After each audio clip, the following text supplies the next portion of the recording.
Hi, I'm Brad Hamblen with Preferred Rate. Today we're talking about step 10 in the home buying process. That's a 10.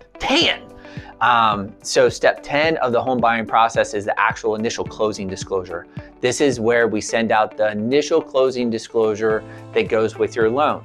So that closing disclosure is going to outline, it looks a lot like the loan estimate. It's going to outline the summary of the loan. It'll say when your closing date is. It'll tell you what the loan amount you're borrowing. It'll tell you the interest rate that you're borrowing the loan out. It'll tell you the total payment.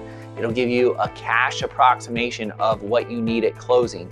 However, put a big asterisk there because a lot of times at this closing disclosure, none of the seller credits have been added for tax proration, or some of the things may be on there that haven't been sharpened all the way to get your final number. That's why it's called the initial closing disclosure and not the final closing disclosure. So the initial closing disclosure has to go out at least 3 days prior to your closing date. This is to ensure that you have time to review it so that if there is anything on there that needs to be corrected or fixed, that it can be fixed prior to the closing.